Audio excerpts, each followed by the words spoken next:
millennials are finding themselves having to work off a lot of debt. And our friend Chris Konya from 98.9 The Buzz is one of them. He recently started a vlog chronicling his journey to zero debt. Zero Debt 30 is the name of your vlog, I should say, video blog. And it's an honor to have you in, Chris. I'll never forget the first time I saw that post. It all started with a Facebook post. Of course. What doesn't start with a Facebook post? You had a stack of money. You had a picture of a stack of cash, and you were telling everyone what you did to get that cash, and it just exploded. Work. Yeah. You said it. Working towards the goal of zero debt, and that's really, there's no magic trick. There's no book you can read. It all comes down to work. It's the hustle, the grind. Nobody ever achieved any goal ever. Yeah. I don't care who you are, Michael Jordan, all the way to Mark Zuckerberg, all the way, without work.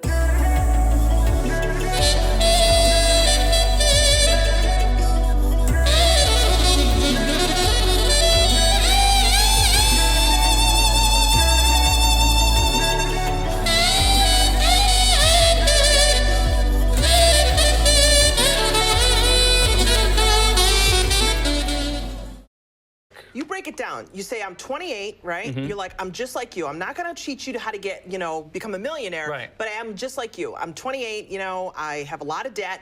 22 grand in debt. And I'm trying to, be debt-free by 30. A lot of influencers on YouTube and people who have the vlogs are the millionaires already. The Tony Robbins and Gary Vaynerchuk and all these guys are all already made it. Yeah. And it's inspiring to watch those guys, and that's how I kind of got my mojo going. But I don't think there's anybody doing the actual journey. We're on the same level. If you're trying to achieve any kind of financial goal, we're both $40 in our checking account. Yeah, I mean, you were honest about it.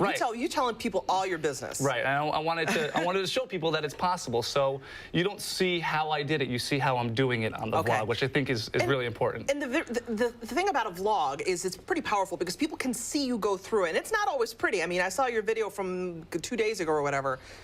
You were, we're doing some handyman stuff, and it wasn't pretty. And it's stuff that anybody could do. I mean, I grew up... You're getting your hands dirty. Exactly, with a plumbing background. I think I opened up a drain line, and a drain line, we'll just leave it there, came down on my head and face. And it wasn't pretty during the process, but after the process, I'm $100 or $200 closer to my goal, and that's the payoff. That's the high. What's been the reaction from people? I get messages from everybody from people who already have been doing it for months or years, people that want to start doing it and need a jump start to get going, or even people who start like small businesses like a t-shirt company and want advice on how to kind of branch out and stuff. And I'm not one to give advice. I'm not a pioneer. I'm basically regurgitating what I hear from all these millionaires and other vloggers.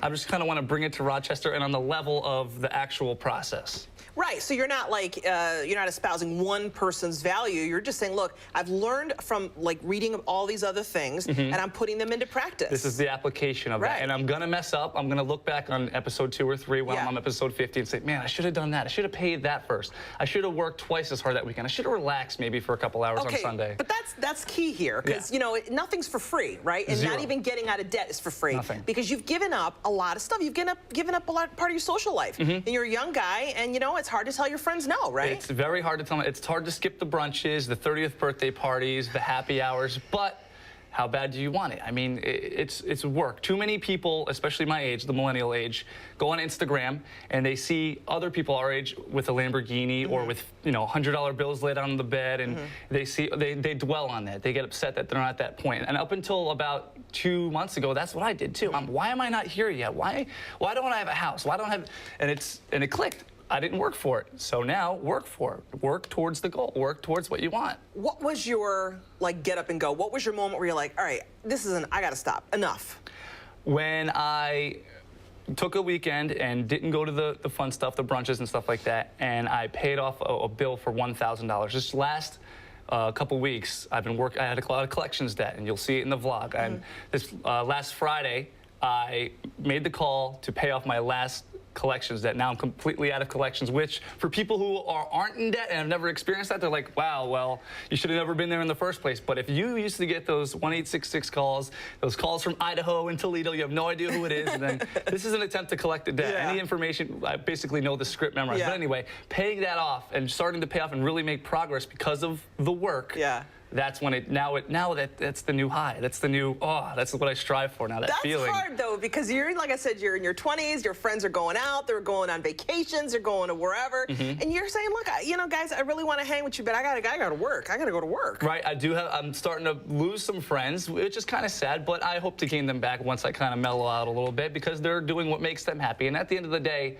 not everybody has to do what I'm doing and completely wipe the slate and just go work, work, work. Because if you're happy with working 5 days a week, going on one vacation a year and everything you want, and with your student loan debt, paying the minimum payment, if you're truly happy with that, then do that. I'm not trying to start a cult here. Yeah, you're not downing people. I just want to show you what it takes to reach any kind of goal, which for my goal is zero debt, and it's work. What was the biggest surprise reaction so far? When I did it, I think it was episode 2, where I kind of went on a rant about getting a side hustle, a part-time job, and I on camera I called Wegmans, and I inquired about a job. Do you have part-time work? Are you hiring or just accepting applications? And I basically talked to the customer service rep. She said, we're actively hiring for all shifts. I said, thank you very much, hung up the phone, looked into the camera and said, it's that easy. Just do it. Just hustle. And I had people message me and say, when I stopped watching that, I called and applied for a part-time job. Isn't that great? That must make you feel so good. Oh, it's fantastic, because the people are seeing it. Rochesterians are seeing it. Again, you watch these millionaires on YouTube and stuff like that live in New York City and drive the Lamborghinis, but when you watch Zero Debt 30 and watch me, you see the process. You see that what it takes. And some things are easy and some things are hard, but it all includes work. People must look at you and say, well, yeah, but you're on the radio, you're a DJ, you must have lots of money, your life is, must be this, must be that. And you're like, you're kind of tearing off the, the veneer on that. You're saying, look, this is my life, I'm not rolling in dough, I work hard, and I have a bunch of other side hustles. I mean. It depends on the pace that you want. I want this zero debt in this almost unrealistic amount of time to pay $22,000 off in 2 years with just one full-time job at whatever salary you make, unless you're on Wall Street or something like that.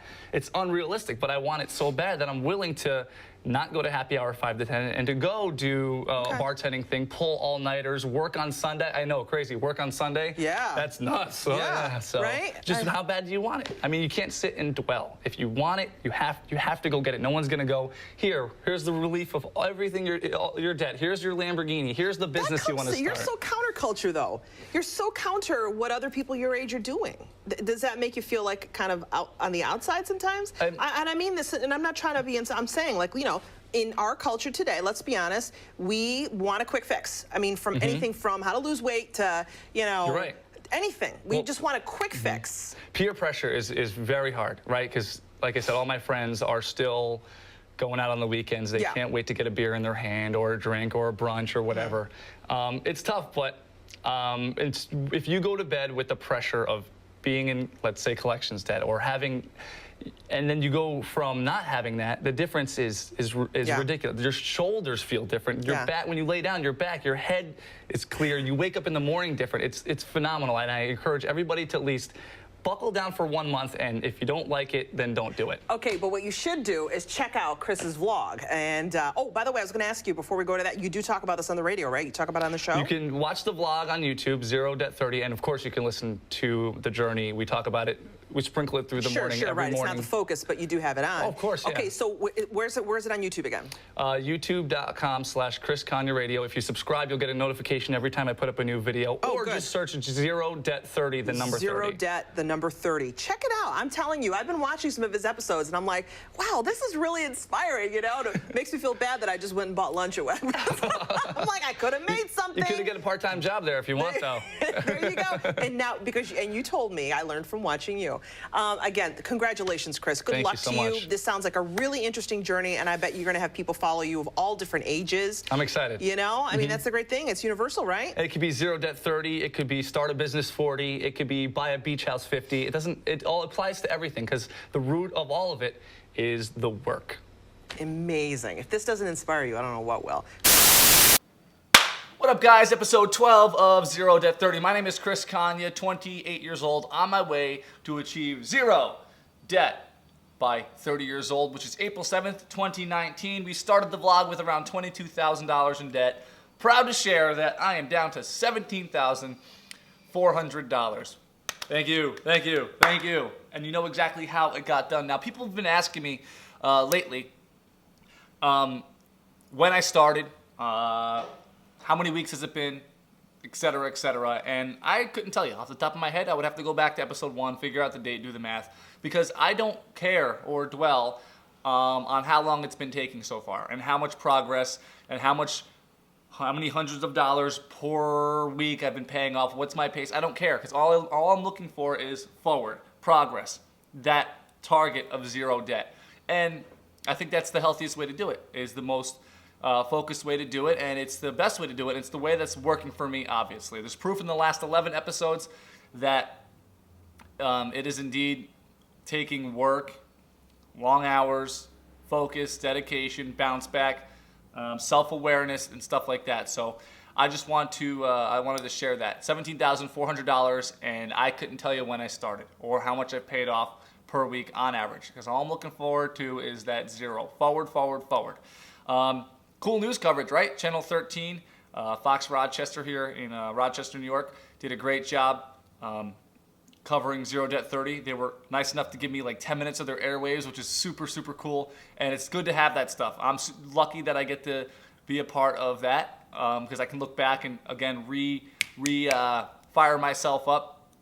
And I hope that it's working for you too. I want to say hi to Emma, who has been watching Zero Debt 30, and since then she's picked up multiple part-time jobs. Actually, I'll post the comment here. You can read Emma's comment there. Look at that. Isn't that great? I'll give you a second. Emma's making progress. Emma is a hyper grinder, and I'm super proud of Emma and her progress. So keep working, Emma.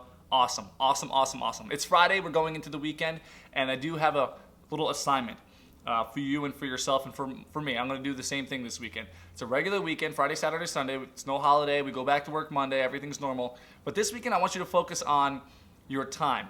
I want to figure out how to budget my time. How am I budgeting my time just like we budget our money, right? Organization and execution. In the beginning of the vlog, I told you how I organized all my bills to 2 parts of the month where I get paid. And this way, I could stay organized and figure out how not to get behind, how not to get those collections calls and stuff like that. And it's working phenomenally. Game changer. So now, let's do it with time. How much time are you spending on YouTube, watching videos like this, on Instagram, going to brunch, going to happy hour, going out for one beer, because we know it doesn't always end with one beer. So I think this weekend, just keep track of how much time you have for things that bring you further from your goal versus closer to your goal. And I think that could kind of open things up and really maybe wake you up and to see what you're doing wrong, and maybe kind of help you accelerate your track to your goal. So time evaluation, time organization, and then execute on what you organize. So time this weekend, really focus on time. Don't focus on how much money you're bringing in or anything like that, because we kind of got that down, right? We're getting there. We know what we need to do with that. Let's focus on time. And maybe with those two things put together, the organization of money and the organization of time, it sounds like a foolproof plan to me. So I will do that this weekend with you, and we'll report back to each other on Monday. I just want to say thank you for watching Zero Debt 30. Thank you, Emma, for your awesome feedback, and everybody else sending me messages. And the biggest thank you and the biggest compliment and the biggest form of flattery you can give me is to subscribe to this YouTube channel, share the videos on Facebook, and tag somebody who needs a little whatever that is, a little push, nudge in the right direction. So thank you so much for being a fan of Zero Debt 30. Have a fun, productive weekend, hyper grind, and I will see you Monday.